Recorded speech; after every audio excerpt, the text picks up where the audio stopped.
Assalamualaikum warahmatullahi wabarakatuh. Hai Dekers, salam cerdas untuk generasi hebat.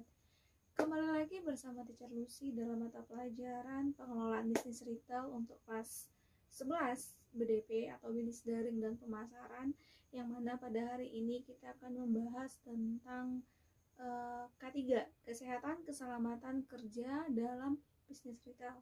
Nah, untuk pada pertemuan ini itu mengenai KD33, yang mana teacher harus mengetahui dulu apa itu pengertian dari K3, dan itu bisa kita lihat dari beberapa para ahli mencetuskan ide mereka, pemikiran mereka mengenai kesehatan keselamatan kerja.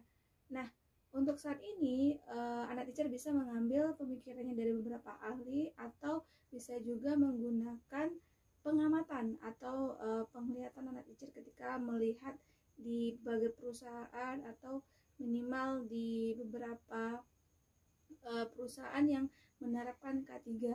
Nah, kalau menurut beberapa buku yang teacher baca itu mengenai kesehatan keselamatan kerja, itu mengenai bagaimana seorang pekerja kita pantau kesehatan protokol kinerjanya dalam melakukan pekerjaan, mulai dari tata tertibnya, mulai dari emosionalnya, dan juga keadaannya ketika dia melakukan pekerjaan kita.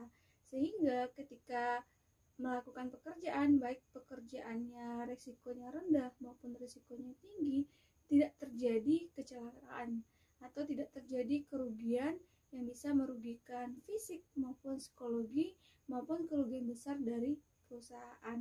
Itu menurut beberapa buku yang teacher baca.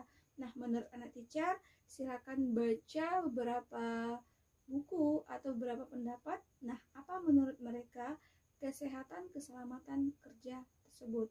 Nah, yang kedua itu tujuan. Tujuan ini menurut buku yang beberapa itu ada mengenai itu bagaimana kita melindungi pekerja kita, meningkatkan efisiensi kinerja dari pegawai kita, dan juga minimalisir beberapa kerugian.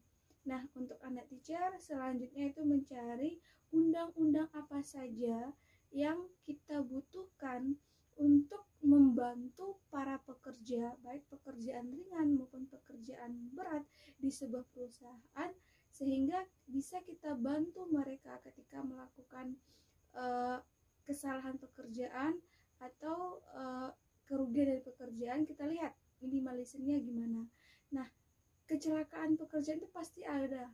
Nah, bagaimana cara seorang pekerja memperhatikan protokol dari keselamatan kerja tersebut, sehingga bisa kita melihat apakah pekerjaan tersebut bisa membuat dia aman, rasa percaya diri bahwa pekerjaan dia itu sesuai dengan yang udah ditetapkan.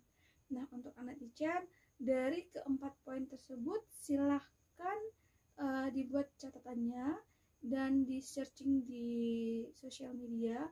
Nanti kita akan bahas di diskusi selanjutnya.